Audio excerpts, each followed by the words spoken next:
Hi, അമ്മ വീട്ടിലേക്ക് സ്വാഗതം.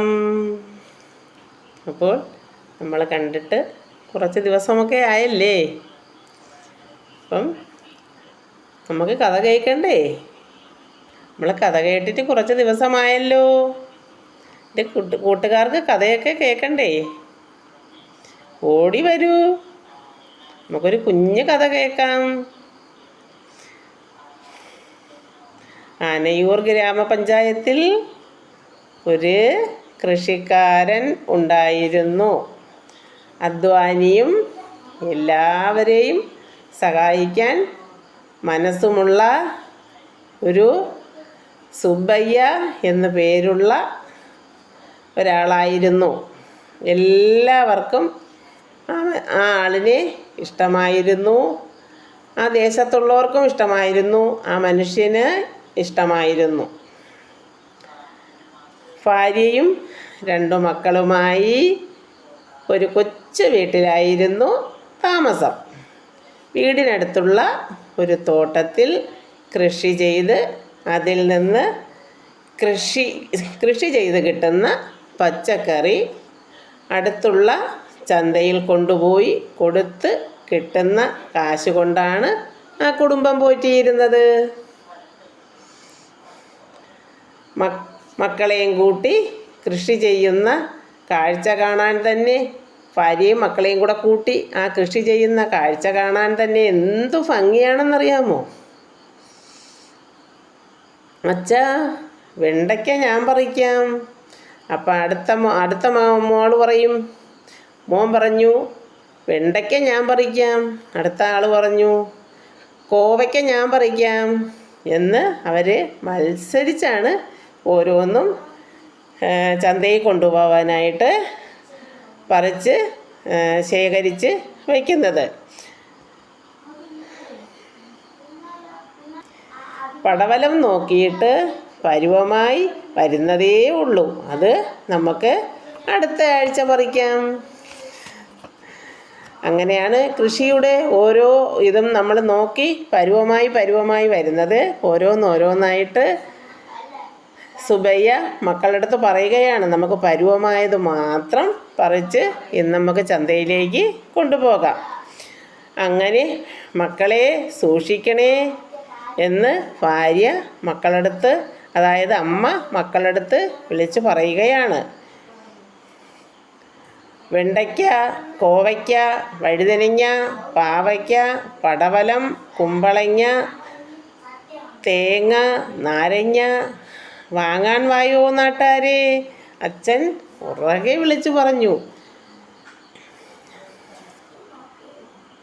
അങ്ങനെ സാധനങ്ങളെല്ലാം വണ്ടിയിൽ കയറ്റി എത്രയോ വർഷങ്ങൾ കൊണ്ട് ഇത് ഒരു കാട്ടിനകത്തൂടെ വേണം ഈ വണ്ടി ഓട്ടിച്ച് ചന്തയിൽ പോകാനായിട്ട്. സുബ്ബയ്യ ഒരുപാട് വർഷം കൊണ്ട് പോകുന്നത് കൊണ്ട് എല്ലാ മുക്കിലും മൂലയിലും നല്ല പരിചയമുണ്ട്. അങ്ങനെ വണ്ടി എടുത്തപ്പോഴത്തേക്ക് ഒരാൾ പറഞ്ഞു, എനിക്ക് പുസ്തകം വാങ്ങാൻ മറക്കല്ലേ അച്ഛാ.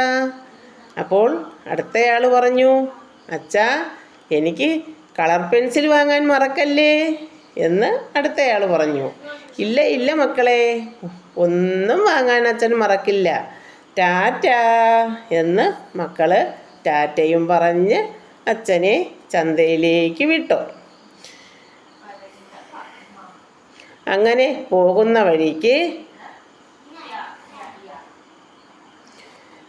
ചന്തയിൽ ഏറെ താമസിക്കാതെ തന്നെ സുബ്ബയ്യ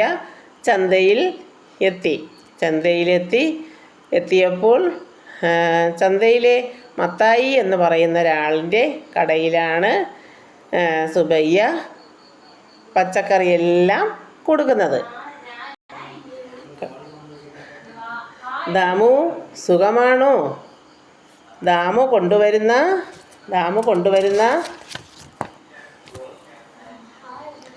പച്ചക്കറി എല്ലാവർക്കും ഭയങ്കര ഇഷ്ടമാണ്, നല്ല ടേസ്റ്റുമാണ്. അതെന്തുകൊണ്ടാണ്? നല്ല സ്വാദാണെന്ന് എല്ലാവരും പറയുന്നുണ്ട്. എന്താണ് കാര്യം? അത് വളമിടുന്ന പച്ചക്കറിയല്ല, ജൈവ വളമിടുന്ന പച്ചക്കറിയാണ്. അതുകൊണ്ട് കൊണ്ടുവന്നാൽ അപ്പോഴും തന്നെ പച്ചക്കറി തീരുകയും എല്ലാവർക്കും നല്ല അഭിപ്രായവുമാണ്. ജൈവവളമാണ് അതിനെ ഉപയോഗിക്കുന്നതും. നല്ല സാധനങ്ങൾ വിറ്റാൽ ആളുകൾ അപ്പോൾ തന്നെ വാങ്ങും, അതിന് ആളുകൾ കൂടും. അതുകൊണ്ട് എനിക്ക് കടയിൽ കച്ചവടവും കൂടിയിട്ടുണ്ട്. അതെ, ചന്തയിൽ പോയി വരുന്നവർക്കെല്ലാം ഈ കാട്ടുപഥം എന്ന് പറഞ്ഞാൽ ഇവർ പോകുന്ന കാടിലെ പാത ഒരു പേടി സ്വപ്നമാണ്. ഒരു വർഷങ്ങളായി കാട്ടിലൂടെ വണ്ടി ഓടിച്ച് ജീപ്പ് ഓടിച്ച് പോകുന്ന ദാമുവിന് കാടിൻ്റെ മുക്കും മൂലയും പരിചയമുണ്ട്. അവൻ എന്ത് ചെയ്യുകയാണ്? അവൻ നോക്കിയപ്പോഴത്തേക്ക് വണ്ടിയുടെ അടുത്തേക്ക് വരുന്നു.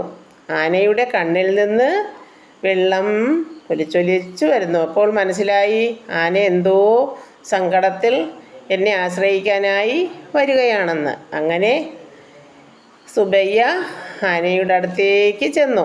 ആനയുടെ അടുത്തേക്ക് ചെന്നപ്പോഴത്തേക്ക് ആന നടന്നു പോകുന്നു. സുബയ്യ ബേക്കിൽ ചെല്ലാനായിട്ട് ഉള്ള ഒരു ഇത് നോക്കി ആനയുടെ പുറകെ സുബയ്യ നടന്ന് ചെന്നപ്പോഴാണ് കാണുന്നത് ആനക്കുട്ടി കുഴിയിലായി. അതിനെ രക്ഷപ്പെടുത്താനായിട്ടാണ് സുബയ്യയെ ആന വിളിച്ചുകൊണ്ട് പോകുന്നത്. അപ്പോൾ തന്നെ സുബയ്യ വനപാലകരെ അറിയിച്ചു. അവർ വന്ന് ആനക്കുട്ടിയെ രക്ഷപ്പെടുത്തി. ദാമു ചെയ്ത നല്ല പ്രവൃത്തിയല്ലേ? അതുപോലെ എല്ലാവരും നല്ല പ്രവൃത്തി ചെയ്ത് ജീവിക്കുക എന്നതാണ് ഇത് വെച്ച് നമ്മൾ മനസ്സിലാക്കുന്നത്. ആനയെ കാണുമ്പോഴത്തേക്ക് ആന ഇടിക്കാൻ വരികയാണെന്നും പറഞ്ഞ് നമ്മൾ ഓടി രക്ഷപ്പെടുകയല്ലേ ചെയ്യുന്നത്. കാട്ടിലാണെങ്കിൽ ഭയങ്കര എല്ലാ ഇതുമുള്ള ശല്യമുള്ള ഒരു കാടാണ്. അപ്പം സുബയ്യ പോയി പരിചയമുള്ളത് കൊണ്ട് സുബയ്യ അങ്ങനെ നോക്കി ആനക്കുട്ടികളെ അറിയിക്കേണ്ടവരെ അറിയിച്ച് രക്ഷപ്പെടുത്തി. കൂട്ടുകാർക്ക് എൻ്റെ കഥ ഇഷ്ടമായോ? ഇഷ്ടമായെങ്കിൽ ലൈക്കൊക്കെ ചെയ്ത് കമൻ്റൊക്കെ ചെയ്യണം. അടുത്ത നല്ല കഥയുമായി വരുന്നത് വരെ ടാറ്റാ.